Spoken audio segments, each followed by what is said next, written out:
तो अब से थोड़ी देर बाद यानी कि सुबह 11 बजे देश का बजट पेश करेंगी वित्त मंत्री निर्मला सीतारमण। लेकिन उससे पहले ही आज का बजट अभी आपको एबीपी न्यूज बता रहा है, यानी कि आज बजट पे क्या खास हो सकता है, कौन कौन सी घोषणाओं की उम्मीद की जा रही है, उन तमाम बातों की जानकारी देखिए। 2047 तक विकसित राष्ट्र बनाने का रोड मैप इस बजट में दिखाई दे सकता है।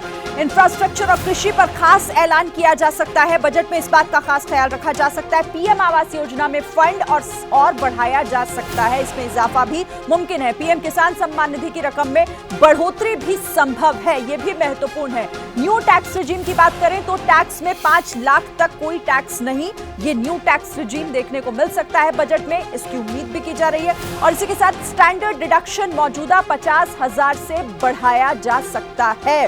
तो आज का बजट अभी देख लीजिए, न्यू टैक्स रिजीम में नया स्लैब जोड़ा जा सकता है। उम्मीद इसे लेकर भी कि एनपीएस के तहत रिटायरमेंट पर ज्यादा पेंशन का भरोसा जता सकते हैं आप। मनरेगा के तहत कामकाजी दिनों की संख्या में भी इजाफा किया जा सकता है, इसमें भी बढ़ोतरी देखने को मिल सकती है। तो ये घोषणाएं ईवी को बढ़ावा देने के लिए नए इंसेंटिव का ऐलान संभव है इस बजट में। रक्षा क्षेत्र की बात करें तो आधुनिकीकरण को स्वदेशीकरण पर जोर दिया जा सकता है।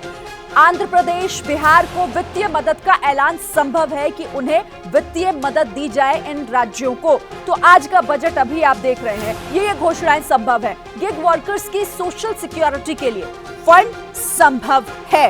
रोमाना, तो आज ये तमाम बातें हम बजट में देख सकते हैं।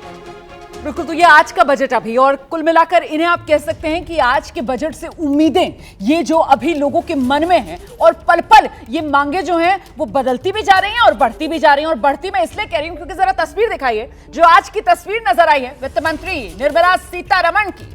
मुझे लगता है उस तस्वीर पर जरा ज्यादा चर्चा हो नहीं पाई। इस तस्वीर पर बात करना इसलिए जरूरी है क्योंकि वित्त मंत्री जिस तरीके की साड़ी पहनकर आती हैं, जो रंग उनकी साड़ी का होता है, उस पर भी हम हर बार चर्चा करते हैं। और इस बार अगर आप गौर करेंगे तो वित्त मंत्री ने यहां पर सफेद और गुलाबी रंग की साड़ी बांधी है। और ये जो दोनों रंग हैं, सफेद रंग भी और गुलाबी रंग भी, आप जानते हैं धन की देवी माता लक्ष्मी से जुड़े हुए ये दोनों रंग, और कहीं ना कहीं उन्हीं रंगों में आज रंगी हुई नजर आ रही हैं वित्त मंत्री निर्मला सीतारमण। और उनके हाथ में वो लाल रंग का बही खाता जिसमें उनका टैबलेट मौजूद है, जिसमें देश के खर्च और आमदनी का पूरा लिखा जोखा। और जब ये पिटारा खुलेगा तो इससे देश के लिए क्या निकलेगा, इसी को लेकर उम्मीदें बहुत ज्यादा हैं। जरा जल्दी से एक क्विक रिएक्शन लेते हैं। सभी खास मेहमान यहाँ पर हमारे साथ बने हुए हैं। मैं भाटी साहब के पास पहले आती हूँ। भाटी साहब, आपको क्या लग रहा है सबसे ज्यादा फोकस आज जब ये पिटारा खुलेगा वित्त मंत्री निर्मला सीतारमण का, तो कहां रहने वाला है?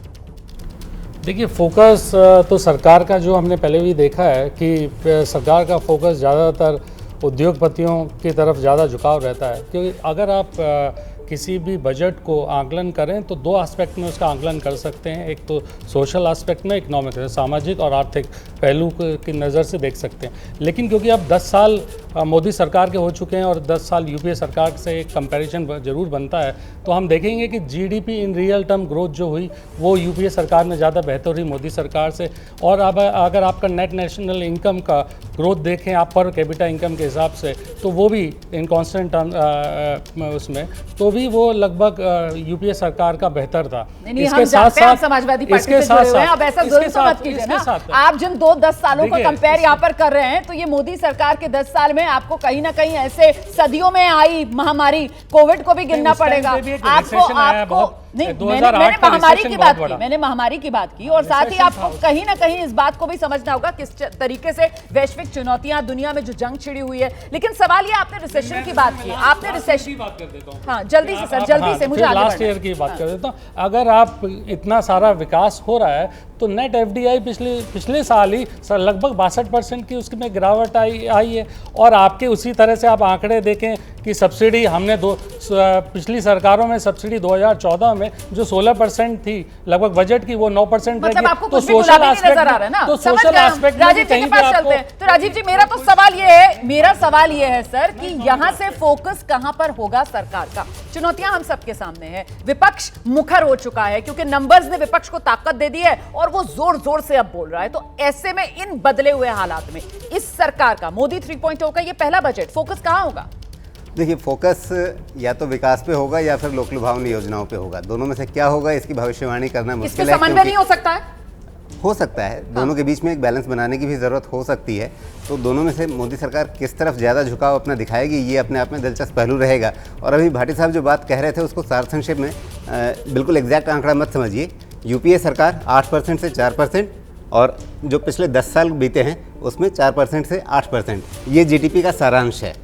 हाँ, बहुत खूबसूरती से आपने वो दो जो 10 साल के कार्यकाल हैं उनको यहाँ पर कंपेयर कर दिया। मैं जल्दी से आती हूँ यहाँ पर अभिमन्यु के पास, माफ कीजिएगा। अभिमन्यु, आपको क्या लग रहा है, किसान सम्मान निधि आपको लगता है कि उसे बढ़ाने का वक्त आ गया? देखिए, हमें एक चीज़ देखनी पड़ेगी। किसान सम्मान निधि के तहत 6,000 रुपया प्रति वर्ष दे के दूसरी तरफ जो एमएसपी नहीं दिया जा रहा है उसके कारण एक किसान को प्रति एकड़ प्रति वर्ष 35 से 40 हज़ार रुपये का नुकसान हो रहा है। तो किसान सम्मान निधि की बात करके हम उस चीज़ को अगर नेगलेक्ट कर देंगे तो वो ठीक नहीं होगा। और 1933 में यूएसए के अंदर प्रेसिडेंट फ्रैंकलिन डी रूजवेल्ट ने प्राइस सपोर्ट स्कीम शुरू करी थी वहाँ के फार्मर्स के लिए, एग्रीकल्चर एडजस्टमेंट एक्ट के माध्यम से, जहाँ पे किसानों को सब्सिडी देना 1933 में वहाँ पे शुरू किया गया। और उसी के तहत 4-5 साल पहले का आंकड़ा है, अमेरिका के एक किसान को प्रति वर्ष 42 लाख रुपए की सब्सिडी दी जाती है। तो जब अमेरिका में आज से 91 ईयर पहले, 91 साल पहले ये स्कीम आ सकती है, तो यहाँ पे मिनिमम सपोर्ट प्राइस का गारंटी एक्ट क्यों नहीं ला सकती है हमारी सरकार? और बहुत सारे डाटा मौजूद है। अभी क्राइसिल की रिपोर्ट आई, ये तो आपकी लगातार मांग है एमएसपी को कानूनी दायरे में लाया जाए। राजीव जी, जैसे ही घड़ी का काटा दोपहर 2:30 पे आए, बबीता जी का दिल सास बहू साजिश के लिए मचल जाए। और ये है इनकी बहू, पूरे दिन ऑफिस की टेंशन हो जाए गॉन जब ये करें अपना फेवरेट शो फ्री टाइम पे ऑन। इनकी तरह आप भी देखिए अपना फेवरेट शो अपने टाइम पर और डाउनलोड कीजिए एबीपी लाइव ऐप अपने स्मार्ट टीवी पर।